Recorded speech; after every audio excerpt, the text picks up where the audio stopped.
All right, welcome everybody to the Burnout Show with Miss Tammy Davis. Hello, Tammy. Thank you for joining us today again. Oh, absolutely.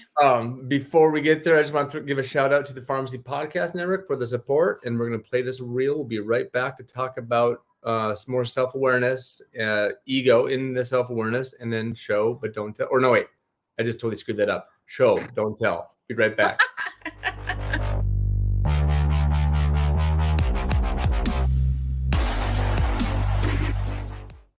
All right, so Tammy, we've been talking about self-awareness. Obviously, that's the overarching topic. We dove deeper into the ego of the last couple of weeks, and now we're going even deeper into that, into show, don't tell. I think I know where you're going with this, but I'm going to let you kick it off just to make sure you kind of steer us in the right direction here. Absolutely. Thanks. It's good to see you, Sean. Yeah, show don't tell. Well, we've been talking about self-awareness when it comes to ego versus leadership. And when I look at the idea of show don't tell, we kind of flip it around because leadership shows, ego is going to tell you, it's just kind of like it's delivering. And one of the things that we know is that emotions sell. Emotions sell. And when we come at it from this place of, this is what I need, this is what we start telling people what we need, we start telling people what to do, you're meeting up with, you're more than likely going to meet with a lot of resistance, or you will meet with people who, it's not necessarily going to be, how do I want to say this, where you're going to get a lot of opposition. You might get some opposition, but at the same time, the other side to ego, and I always like to make sure that we cover this, is that it could be a lot of people pleasing. You could be met with people who are a lot of, yes ma'am, kind of doesn't mean, they're complying, but what kind of work are you actually getting out of them? And when it comes to, and what I'm thinking of right now, it just came to mind, is when we're talking about higher ups. Okay, so it's one thing to go to your team members and say, this is what we want, and you just start delivering the message, telling, right? And again, you can go in a number of directions, but if you have the people pleasers, at some point it's going to fire back. It's going to backfire on you. But when we're looking at higher ups, and this is the one that I'm really focused on when we come into the Burnout Show, is because it's interesting. I was meeting with one of my doctors yesterday. She's recently separated from corporate healthcare. She went out on her own. She brought in pharmacists. They've really left the corporate world, and I could cry because it was so powerful to listen to and be part of this transition and hear about the way they staged it and the way that they were really in it for the healthcare. That was really what was missing. And even though we're talking about a group of physicians, in different specialties, the pharmacists are involved in this.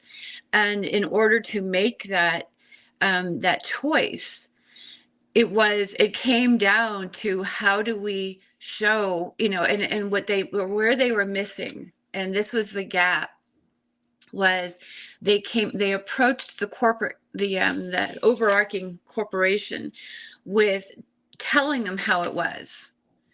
And ultimately there was this, what they got, the result was absolutely no support in the separation. No support whatsoever. They lost, patients got lost in the mix. They weren't redirecting patients to where they now are. And so that is an example of what happens when we tell people what the problem is. But when we can start showing from a place of leadership, and mind you, what I'm sharing right now is at no level of disrespect for anybody that made that move, because it's a powerful move. It's working. It's now coming back to where it's bouncing back in their favor. But there was a lot of transition pain, birthing pains, if you will, because they lost the support of that change. And so coming at this from the place of, well, let me show you what this is like, and beginning to share stories about why there's a breakdown, what the breakdown is, but bringing impactful stories to the table. Now you're coming at this from a place of leadership, and you have people that now you're selling something based on the emotion, because we are an emotionally motivated species. So if you can inspire people through emotion through the storytelling, this is why comedians do so well, and they get on stage and they start telling their stories, and it's like we can relate to that. And that's the whole thing, is a corporation is an entity, yet it's still run by people. And when we can get people to relate to us, now you've leveled the playing field, no matter what your position is. And this is why leadership isn't about your position, it's about your ability to communicate and inspire and create a vision. And the way you create that vision is with a story. So telling a story about what is, telling the story about how you see things going. And in the case of this, I mean, it was an amazing meeting. It was an impromptu meeting yesterday, but it was amazing to hear if they had been able to create that vision and how they could have maintained a relationship with this corporation just independently, where this might have gone in the community. Because the Santa Fe community is not a large community, but there again, it would have been very beneficial to actually have had that level of vision produced when they were making that transition. So that is an example of storytelling, because they weren't able to communicate the vision and the breakdown and bridge that gap. And so they were met with the resistance like we started off talking about. Okay. That's awesome, because it's the second time I've heard it this week. Derek also talked about that on the PharmD financial show on Monday yesterday. Geez, it's only Tuesday. As far as the emotion, can drive change. It can drive behaviors and things like that, right? So wrapping the stories in with the emotion, and actually showing someone what the problems are. I mean, I that really resonates with me, Tammy. I'd have to run this by you, because it's on the tip of my head or tip of my tongue.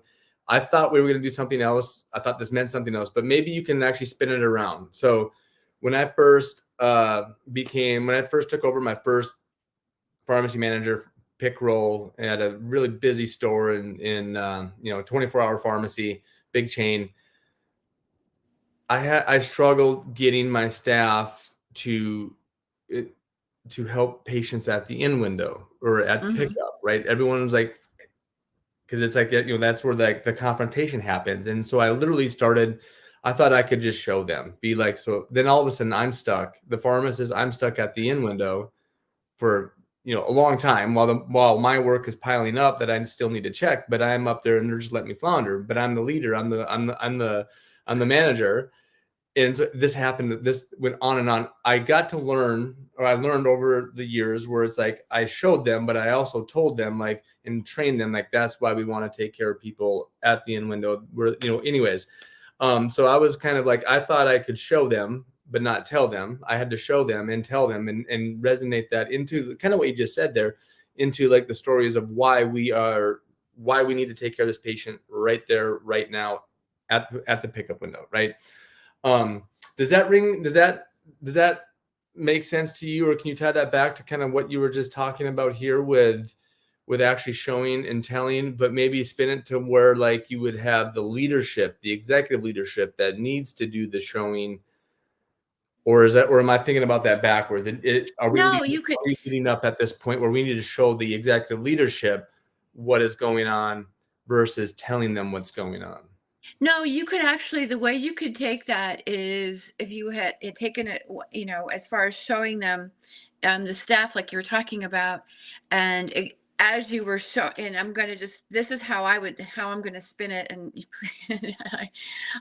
it would be if you were going to, as you were showing them and then letting them and informing them, like through like storytelling, like having them put themselves in the position, we go into empathy, like what it would be like to be a patient that was just kind of not being handled, not receiving the care at that window like they need to be, and imagine what that would be like if that was them. The other thing that I can hear with what you just said is, because you experienced that with people or the staff, it would have been, showing them like, so showing them is more along the lines of creating that kind of illustrating, kind of creating that image in their mind of what it's like to be in your shoes. These are the things that are going on for me. This is why it helps all of us, for you to actually be doing this and not for me to be doing this. But again, demonstrating through how it's affecting you, and it creates a vulnerability. And that's the one thing that we experience when we are in management position, is when we get into that position, it's really difficult to see ourselves in a state of vulnerability, because we don't want to appear weaker. And at the same time, it helps people figure out where they can actually plug in. That's the advantage to, going full board on showing them, and through the storytelling and through connecting with them at the emotional level. It's like you are a manager and you are the supervisor, and at the same time you're as human as they are, and you have other roles, and this is how they can plug in. This is their strength. And if they're, if it's something they don't feel like they can be strong at least they can at that point communicate. I don't know if this is answering your question. No, it is. No, that works. And sorry if I almost felt like I derailed it, but you brought it back on the point there by bringing it back to, the emotion, the showing, but it's going to come through a lot of times, like you said, through storytelling, which I think is really cool. And almost having to put yourself in a position of another person to say, like, this is what the experience would be like, right? As part of the show. Yeah, and then when we get into that place of showing and telling, or showing versus telling, and we're getting into that, letting people know what it's like, again, that vulnerable position. And it's a strange way to come at it when we talk about being in a managerial position, because we're supposed to be like the backbone. We're supposed to be, the perceived leader. And when I go into that mindset, I always think of, like, the generals and the admirals and like all these big wigs, in the service, because they're not supposed to have their weak moments. And a lot of work that I've done within staff has been helping people to identify their weaknesses and their strengths. But it does come down to being vulnerable, and it doesn't undermine your position in the company, whether you are a higher up, middle management. It doesn't undermine a position. It just it gives people the opportunity to see where they can be of an assistance to you. So this is where, just when we start to get into that telling mode, and it was a difficult one for me to learn, because it was very hard for me to learn. I'm not going to lie about it. It was very hard for me to just not be telling people what to do. And being, again, when you're met with that resistance, or you start to see breakdown in the team, is how I would define it. When you see that breakdown in the team, it's an indication that becoming in the vulnerability, that's where your power is. Truthfully, as a leader, that's where your power is, because now people know how they can contribute. And that's the best way that I know how to say it. So when we get into that place of showing, and we all of a sudden have that experience, well, this isn't going the way I thought it was going to go, and maybe we have to be a little bit more transparent with our showing. It gives that, like I said, it gives people an opportunity to go, oh, okay, this is where I can contribute. Because ultimately, like we were talking about last week, we all want that stable working environment. But if people don't know where they're valued, if people don't, so now I'm in the moment of talking about staff. If the staff doesn't know really where they're valued, that they're just another ear, and they're just another person to hand off something or be told what to do, they don't feel valued.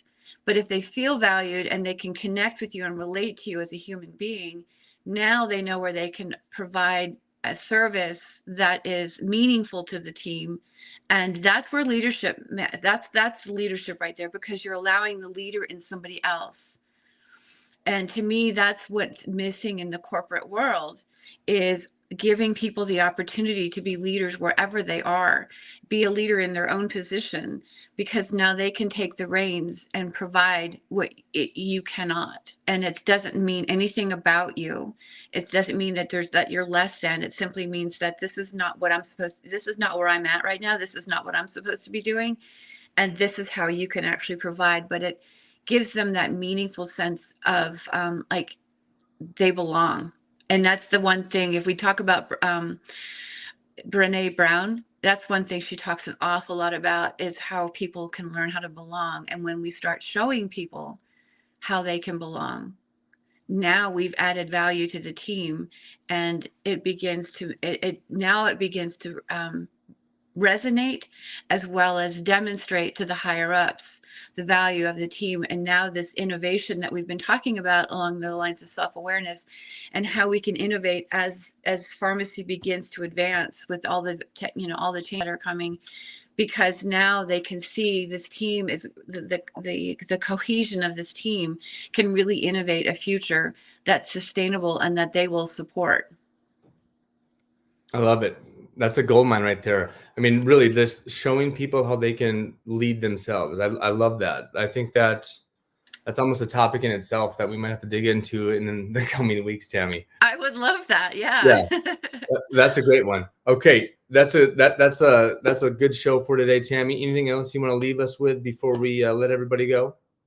No, I can't think of anything. Just always, I'm always open to conversations. If anybody wants to talk or they want to add their questions, I'm happy to answer them.